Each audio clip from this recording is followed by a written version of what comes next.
नमस्कार दोस्तों। अभी से ठीक 1 साल पहले की बात है। आर्यन नाम का लड़का एक ट्रेन जर्नी कर रहा था। कोई नॉर्मल जर्नी नहीं थी, वो फर्स्ट एसी से सफ़र कर रहा था। सोचा था कि ये जर्नी बहुत ही यादगार होगी, एकदम कंफर्ट और लग्जरी वाली होगी। उसके सपने में भी, इमेजिनेशन में इतना सा भी नहीं आया था कि कंफर्ट का सी और लग्जरी का एल भी नहीं मिलेगा उसको। उसके साथ उस घटना में कुछ ऐसा घट गया कि अब जिंदगी भर तक वो उस चीज़ से पीछा नहीं छुड़ा सकता चाह कर भी। आइए सब कुछ शुरू से बताता हूँ। दरअसल ये ना कटक में रहा करता था। काफ़ी कम उम्र से ही इसका एडमिशन एक बोर्डिंग स्कूल में करा दिया गया था और वहीं पर वो अच्छी खासी अपनी ज़िंदगी काट रहा था।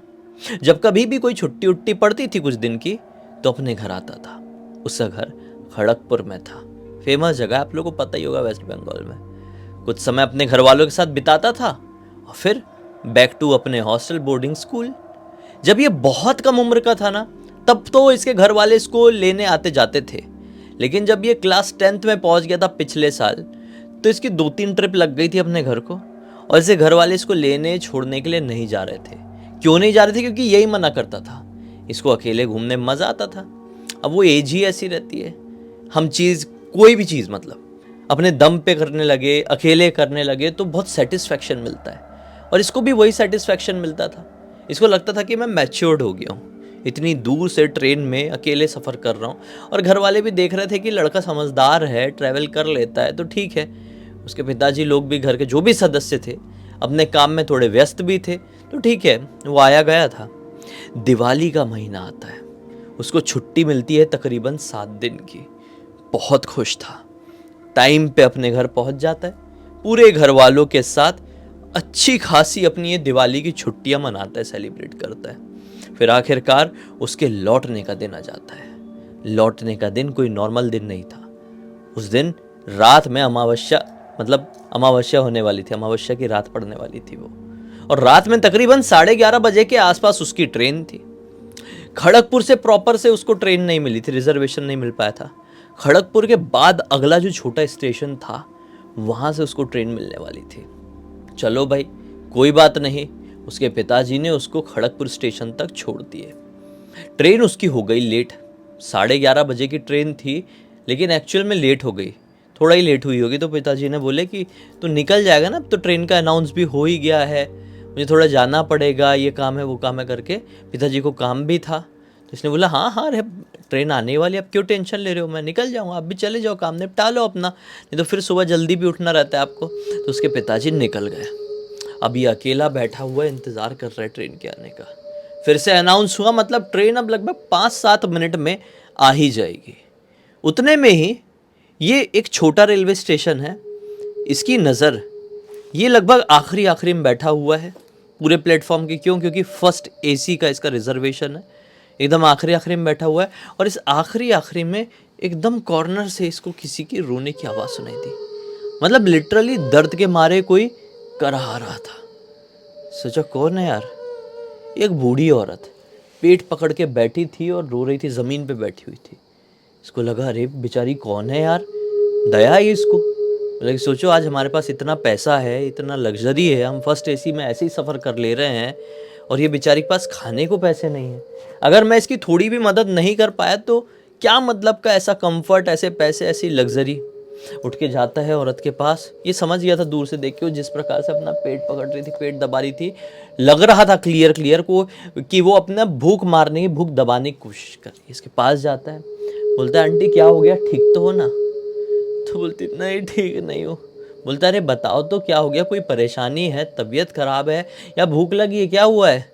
बोलता है हाँ बेटा, बहुत भूख लगी है, काफ़ी दिनों से कुछ खाई नहीं हूँ, कुछ खाने को मिल जाता तो तेरा बहुत भला होता। ये बोलता है हाँ कोई बड़ी बात नहीं है, मेरी ट्रेन जस्ट आने ही वाली है, मैं आना जाना बार बार नहीं कर पाऊँगा। चलो, वो सामने ही छोटी सी दुकान खुली हुई है, प्लेटफॉर्म में ही जो दुकान रहती है ना, उसकी तरफ इशारा करके बोलता है चलो दुकान खुली हुई है, मैं आपको वहाँ से कुछ दिला देता हूँ। ये बोलती है ठीक है बेटा, जो भी दिलाना दो दिलाना, मेरी बेटी भी है जवान, वो भी बहुत भूखी है, उसकी तो बहुत हालत ख़राब हो गई है, बिल्कुल पागल सी हो गई है बेटा। बोलता है हाँ हाँ कोई बात नहीं आंटी, आइए मेरे साथ आइए, जल्दी आइए, वरना मेरी ट्रेन निकल जाएगी फिर। तो अब ये दुकान की तरफ आगे बढ़ जाता है, वो बुढ़िया भी इसके पीछे पीछे पीछे पीछे दुकान तक पहुंचते हैं। और फिर जैसे दुकान में जाके खड़े होते हैं ना, तो पहले तो पानी की बोतल लेता है। पानी की बोतल लेते से ही इस बुढ़िया को देता है, सामने रख देता है, मतलब जहाँ बुढ़िया खड़ी है और दुकान का जो स्टॉल होता है वहाँ पे सामने रख देता है बुढ़िया के कि आंटी आप पानी भी लेके जाना। बोलता है कि अब क्या खाओगे बताओ। तो वो बोलती बेटा जो मन है तेरा दिला दे। तो आर्यन अपना दुकान वाले से कहता है ये सुनकर कि भैया जो भी आंटी के लिए ठीक रहेगा, इनका पेट भर जाए वो इनको दे दो। तो दुकान वाला इसके मुंह को बड़े हैरानी से देखने लगता है। क्या हो गया भैया, जल्दी दे दो, मेरी ट्रेन आने वाली, 2 बार अनाउंस हो गया है। दुकान वाला बड़े ध्यान से देख रहा है, बोलता है हाँ बताओ ना क्या चाहिए। फिर से आर्यन कहता है कि अरे भैया आंटी के लिए ऐसा कुछ दे दो कि इनका पेट भर जाए, थोड़ा कुछ हैवी देना, पैसों की चिंता मत करो। बोलता है कौन आंटी भाई? ये बोलता है क्या बात कर रहे हो यार, ये आंटी और को क्या पता है कि इसके पीछे कोई आंटी फांटी है ही नहीं।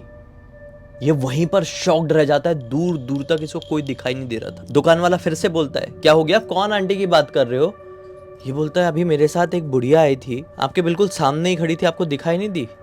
आदमी बोलता है नहीं भाई, तुम अकेले ही आए थे और अकेले ही तुमने पानी की बोतल ली और किसी के लिए बढ़ा दिए थे, मुझे कोई दिखाई नहीं दे रहा था, तुम अकेले में ही बात कर रहे हो।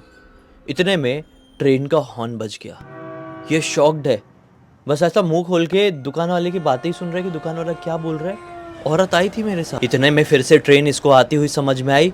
ट्रेन ने एक और हॉर्न मारी।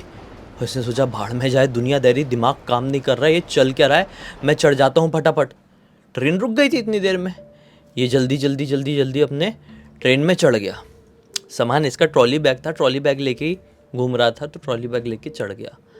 और जैसे ही अपनी सीट में रखा, ट्रेन अभी भी रुकी हुई थी। दिमाग में आया पता नहीं ऐसा क्यों, एक क्यूरियोसिटी हो जाती है ना कि एक बार यार दरवाजे के पास आके फिर से देखता हूँ।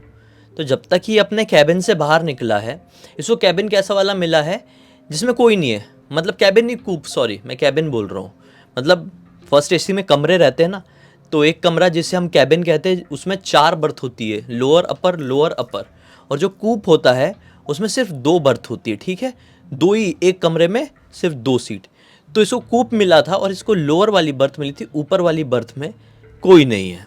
तो ठीक है, इसने अपना सामान रख दिया और क्यूरियोसिटी आई कि एक बार देख तो ये ना, ऐसा अपना कैबिन बंद किया वापस से और दरवाजे तक पहुंचा ही है। दरवाजे तक पहुंचने से क्या पाता है कि इसकी ट्रेन निकल चली है। अब ट्रेन ऐसी निकल ही चली है तो एकदम भी प्लेटफॉर्म के एंड में ही था। फर्स्ट एसी क्या कई बार एकदम इंजन के पास होती है या तो सबसे पीछे होती है, तो इसकी इंजन के पास वाली थी।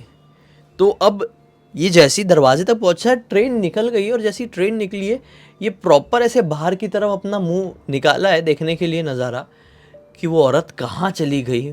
मेरे पीछे पीछे आई तो थी, पानी की बोतल भी मैंने उसको बढ़ाया था, तो क्या पाता है कि एक औरत इसकी ट्रेन के पीछे, सेम टू सेम वही कपड़े, जो बुढ़िया औरत ने कपड़े पहनी हुई थी ना, जैसे साड़ी पहनी हुई थी, अलग ही स्टाइल की साड़ी थी वो, सेम टू सेम वही साड़ी पहन के एक दूसरी औरत दौड़ रही है।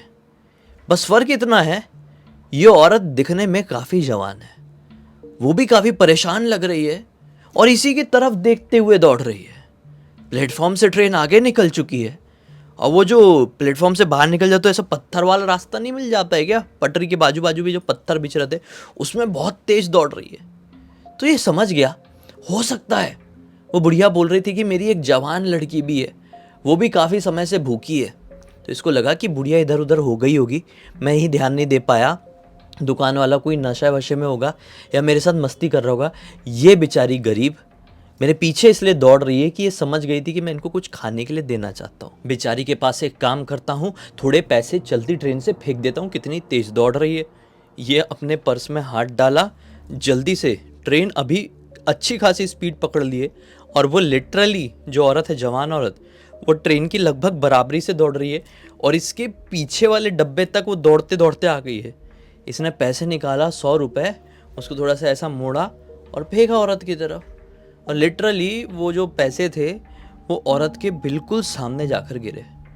जैसे ही वो पैसे उसके पैर के पास गिरे, औरत अपनी जगह पे रुक गई और ट्रेन ने अभी थोड़ी सी और स्पीड ले ली। इसे देखकर इस औरत ने एक वियर्ड सी स्माइल करी और ट्रेन फिर बहुत अच्छी खासी स्पीड पकड़ ली और पीछे अंधेरा भी रह गया। सोचा कि ये क्या है यार, ऐसी कैसी स्माइल दे रही है।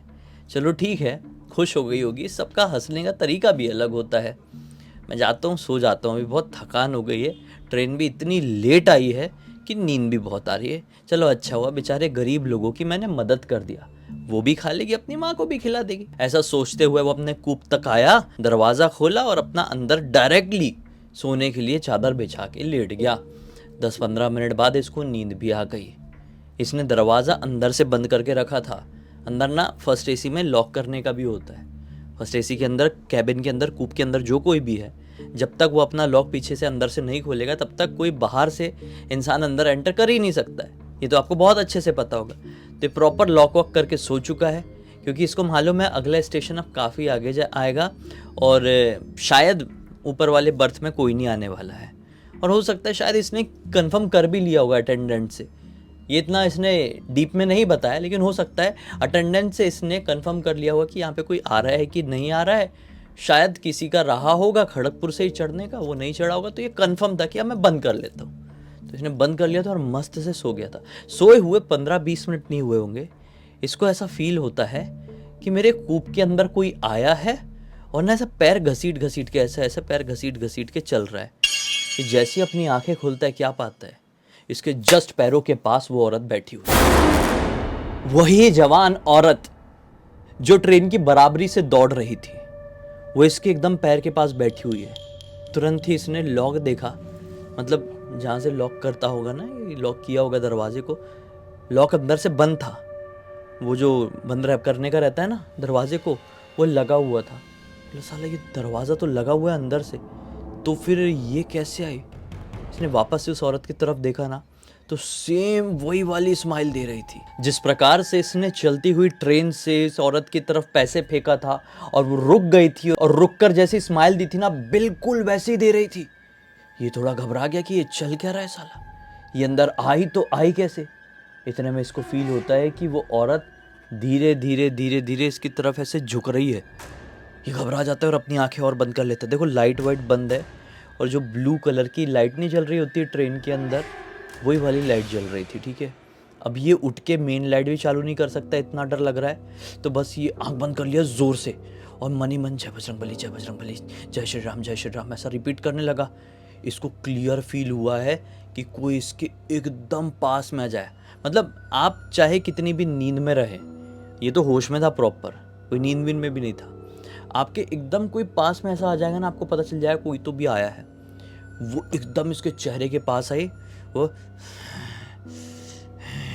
ऐसे जैसे जानवर लोग नहीं सांस लेते क्या, वैसी वाली सांस ले रही थी। और ये फील कर पा रहा है एकदम जैसी उसकी जो सांसें थी इसके चेहरे से टकरा रही थी। और वो इतनी ठंडी थी जैसे कि समझ लो बर्फ की हवा इसके चेहरे पर आ रही हो। बहुत डर लग रहा था और इसका पूरा शरीर कांपने लगा था कि ये मेरे साथ चल क्या रहा है और ये अचानक से कैसे अंदर आ गई। जब ये एकदम इसके कान के पास गई और कहती है कि आज के बाद से तू, इसने जोर से चिल्ला दिया, जोर से चिल्लाया और हड़बड़ा के ऐसा करके उठा तो क्या पाया कि कोई भी नहीं है इसके आसपास। जय बजरंगबली बोल के इसने खोला अपना ये कूप का दरवाजा और बाहर, और फिर अपने कूप के अंदर गया ही नहीं। ना ही अटेंडेंट के पास जाने की सोचा, ना ही कुछ और करने की सोचा। ये पूरी रात बाहर खड़े खड़े काट दिया। आखिरकार इसका शहर आ गया, कटक आ गया। जब दिन निकल चुका था, ये बड़ी हिम्मत करके अपने कमरे में गया। अकेला नहीं गया वो भी, अटेंडेंट को बोला कि मेरा बैग थोड़ा भारी है, आप मेरे कूप तक थोड़ा चलिए, अगर मुझसे उठ नहीं पाया तो आप उठाने में मदद कर देना। झूठ बोला ताकि एक सहारा मिल जाए, सपोर्ट मिल जाए, कुछ दिखे तो अटेंडेंट ज़्यादा उम्र का लड़का है, हेल्प कर देगा। ये उसको लेकर गया और लिटरली इसके कूप के अंदर कोई भी इसको दिखाई नहीं दिया। इसने अपना बैग उठाया और सीधे उतर कर डायरेक्ट रिक्शा ऑटो जो भी पकड़ना होगा पकड़ा और अपने बोर्डिंग स्कूल के हॉस्टल में पहुंच गया। अब हॉस्टल में पहुंचा तो भाई बड़ा डरा सहमा है, किसी से कुछ बात ही नहीं कर रहा है, किसी को कुछ नहीं बता रहा है, ना ही पढ़ाई में मन लग रहा है ना ही कुछ। इसके एक दोस्त ने नोटिस कर लिया, बोला भाई सही सही बता तेरे साथ चल क्या रहा है, तू ठीक तो है ना तू खाना ठीक से खा रहा है आजकल, ना पढ़ाई ठीक से कर पा रहा है, ना मिलता जुलता है, ना किसी से बात करता है। अब इसने हिम्मत करके अपने उस दोस्त को पूरी बात बता दिया। इसने बोला तुझे पहले बताना चाहिए था, मेरे एक रिलेटिव कटक में ही रहते हैं और वो किसी तांत्रिक बाबा को जानते हैं। उनकी लड़की मतलब मेरी कज़िन सिस्टर को भी प्रॉब्लम हुई थी, कुछ तो भी हुई थी कि उसको भूत ऊत लग गया था और उसकी झड़वाने में फुकवाने में बहुत ज़्यादा मदद किए थे और वो ठीक हुई है लिटरली। बोलता है नहीं भाई मुझे कोई भूत चुड़ैल ऐसी नहीं चढ़ी, बस मुझे डर लग गया है बहुत ज़्यादा। बोला ठीक है ना, एक बार बात करके देख लेते हैं। तो बहुत डरते डराते हाँ नहीं करते हुए इसके दोस्त ने अपने एक रिलेटिव वो अंकल जी से इसकी बात कराया। अंकल जी बेचारे इतने अच्छे, देखे कि कम उम्र के बच्चे हैं यार, इनको समझे और लेके गए एक तांत्रिक बाबा पास। किस्मत इतनी अच्छी थी कि तांत्रिक बाबा ने चेक किए, जो भी उनके हिसाब से करना था, बोले कि नहीं तुम्हारे पीछे कुछ नहीं है, ज़रूर तुम्हारे पीछे वो आ गई थी लेकिन वो यहाँ तक नहीं आई, तुम्हारे ऊपर हावी नहीं हुई है। अब वो क्यों आई थी इसका रीज़न तो भगवान ही जाने, शायद तुम भी बहुत अच्छे से जानते होगे, लेकिन अभी क्या करना है, अभी वो नहीं आई है, बस मन से डर हटाना है। तो बस यहाँ पे जो बाबा थे उन्होंने एक ताबीज़ दिए हाथ में बांधने के लिए। ताबीज़ इसने बांध लिया और धीरे धीरे करके इसका वो डर ख़त्म हो गया। कुछ मंत्र वगैरह भी पढ़ने के लिए दिए हुए थे, डर ख़त्म हो गया। लगभग एक आध महीने बाद इसने चीज़ें पूरी तरीके से भुला दिया। लेकिन आज भी इसकी आंखों के सामने उस औरत, उस चुड़ैल की हंसी ऐसी कभी भी ऐसी दिख जाती है। इतना ज़ोर से नहीं डरता है लेकिन सब कुछ याद है। वो स्कैरी पल, वो स्कैरी मोमेंट, वो ठंडी सांसों की हवा जो थी, इसके आज भी रोंगटे खड़े कर देती है। इस पूरी पूरी घटना की जानकारी आर्यन ने ही मुझे इंस्टाग्राम पर लिख कर भेजा और बोला कि भाई सबको बताइए। उसके बाद से कभी ऐसा मौका नहीं पड़ा कि मैंने कभी अकेले ट्रैवल किया। अब मैं नहीं आता जाता हूँ अकेले। हालांकि 1 साल पहले की बात है, अभी वो क्लास 11th में है। मैं तो अब आर्यन से यही कहूँगा कि भाई बिल्कुल आपको अकेले ट्रैवल नहीं करना चाहिए, और अकेले ट्रैवल करे भी तो हनुमान बाहुक का पाठ करके निकले। और साथ ही साथ एक ट्रिपल प्रोटेक्शन ब्रेसलेट भी इस प्रकार से होता है, ये धारण कर ले। एक ऐसा ब्रेसलेट होता है जैसे पत्थरों से बना हुआ है, जिसे भगवान शिव ने खुद उत्पन्न किए थे बुरी शक्तियों से मनुष्यों को बचाने के लिए, देवताओं को बचाने के लिए। उस समय देवताओं ने भी धारण किए थे, आज मनुष्य भी धारण करते हैं और काफ़ी हेल्प मिलती है। आप हमारी वेबसाइट से ख़रीद सकते हैं और प्रोडक्ट में टैग भी कर दिया हूँ। वेबसाइट की लिंक वीडियो के डिस्क्रिप्शन बॉक्स में डाल दे रहा हूँ। इस वीडियो को अब तक देख लिए तो लाइक ज़रूर कर देना, चैनल को सब्सक्राइब करके बेल आइकन को दबा के ऑल के ऑप्शन में क्लिक करना, और इंस्टाग्राम की लिंक वीडियो के डिस्क्रिप्शन बॉक्स में मिल जाएगी। आपके पास भी ऐसी कोई कहानी या टॉपिक हो तो लिख भेजना, हो सकता है हमारा अगला वीडियो कल आपके हिसाब से बन रहा हो। तो चलिए कल फिर से मिलते हैं, तब तक के लिए बहुत बहुत धन्यवाद। आपका दिन शुभ हो।